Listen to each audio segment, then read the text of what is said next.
चलिए बच्चों, आज हम लोग माउंटेन में देखेंगे विंध्याचल पर्वत श्रेणी को याद करने की ट्रिक।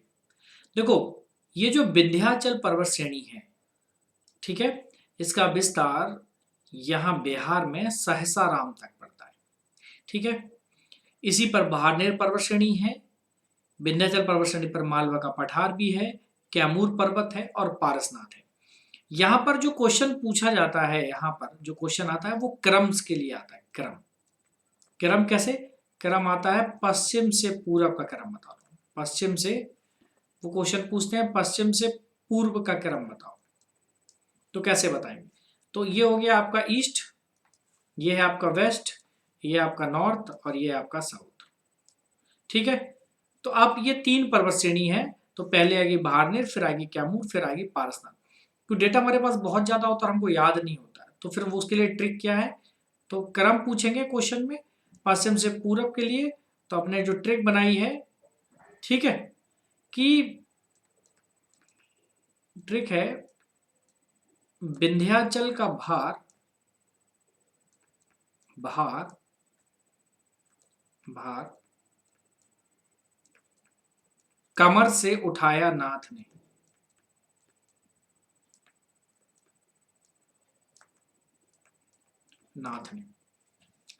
तो विंध्याचल माउंटेन हो गया, भार से भारनेर, ठीक है, कमर से कैमूर और नाथ से पारसनाथ ने। ठीक है, याद रखिएगा कि मालवा का पठार भी इसी पर पड़ता है। ठीक है, तो विंध्याचल का भार, ठीक है, उठाया कमर से नाथ ने। तो याद रखिएगा, विंध्याचल मतलब विंध्याचल, भार से भारनेर, कमर से कैमूर और नाथ से पारसनाथ। तो यहां पर जो क्वेश्चन आएगा फिर वो इस तरह से क्वेश्चन आपका गलत नहीं होने वाला है। दोस्तों, एक क्वेश्चन और पूछते हैं। ये ताप्ती नदी है, कल हम लोगों ने पढ़ा था इसको, ठीक है, और हमने राजपीपला, महादेव और मैकाल पहाड़ियों का क्रम भी याद किया था, और हमने वहां पर आपको पढ़ाया था राज चलता है महादेव का मैकाल पर। ठीक है, जब हमने सतपुड़ा माउंटेन रेंज को देखा था। तो आज हम लोग एक और क्रम देखेंगे। ताप्ती नदी के नीचे 3 हिल और पड़ती है। जो पहली हिल है उसको वहां पर बोलते हैं सतमाला, दूसरी हिल है उसको बोलते हैं अजंता पहाड़ी, और जो तीसरी हिल है उसको बोलते हैं गाबिलगढ़ की पहाड़ी। गाबिलगढ़ की पहाड़ी से ही ताप्ती नदी निकलती है। ठीक है, तो एक बार क्रम इस तरह से पूछे जाते हैं। तो यहां पर भी क्वेश्चन याद रखना है आपको, वेस्ट टू ईस्ट क्वेश्चन पूछ रहे हैं। ठीक है, कि पश्चिम से पूरब का क्रम, वही तरीका, ये ईस्ट है, ये वेस्ट है, ये नॉर्थ है बच्चों, ये साउथ है। तो ये 3 हिल इंपॉर्टेंट है जो ताप्ती नदी के नीचे से बहती है, और ताप्ती नदी इनमें से एक से निकलती भी है, सतमाला, अजंता और गाबिलगढ़। फिर 2 और कर लेते हैं क्योंकि क्रम में ये इसके बाद आती है महादेव और मैकाल। ठीक है, तो इसके लिए जो ट्रिक है कि सत्य बोलो, सत्य बोलो आज गोविंद से।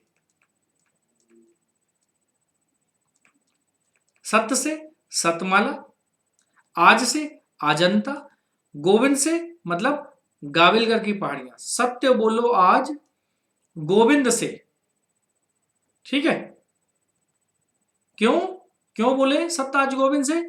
क्योंकि महादेव काल हैं, क्योंकि महादेव काल हैं। तो महादेव से आप ये पढ़ लीजिए, और काल से आप याद रखेंगे मैकाल। तो ये 5 पहाड़ी आपको याद रखनी है। सतमाला, आज से अजंता, गोविंद से गाबिलगढ़, ये तीसरी हो गई है। ठीक है, 4th है महादेव पहाड़ी, और 5th है मैकाल पहाड़ी। ठीक है, तो ये ट्रिक आप याद रखेंगे। तो इस तरह की ट्रिक से हमने आज 2 विंध्याचल पर्वत श्रेणी को हमने जाना। विंध्याचल पर्वत श्रेणी पे भारनेर है, कैमूर है। एक बार क्वेश्चन आया हुआ कि भारनेर और कैमूर या मालवा का पठार किन 2 पर्वत श्रेणियों के बीच स्थित है, तो वहां पर क्वेश्चन क्या था, तो ये क्वेश्चन भी पूछा गया है। ठीक है, तो इसको भी आपको अच्छे से याद रखना है। जो दूसरा क्वेश्चन जो आ चुका है कि मालवा का पठार किन पर्वत श्रेणियों के बीच स्थित है, ठीक है, तो आपको पता ही है किन किन पर्वत श्रेणियों के बीच स्थित है, भारनेर और इधर है भारनेर, और यहां पर क्या है, कैमूर, और ये मालवा का बीच में क्या है, ये मालवा का प्लेटू पड़ता है बीच में, ये है मालवा का पठार। इन दो पर्वत श्रेणियों के बीच में स्थित है मालवा का पठार। ठीक है, तो बच्चों ये ट्रिक आपको पसंद आई, समझ में आई? तो चलिए हम लोग आगे ज्योग्राफी करते हैं और ट्रिक साथ में आपकी चलती रहेंगी।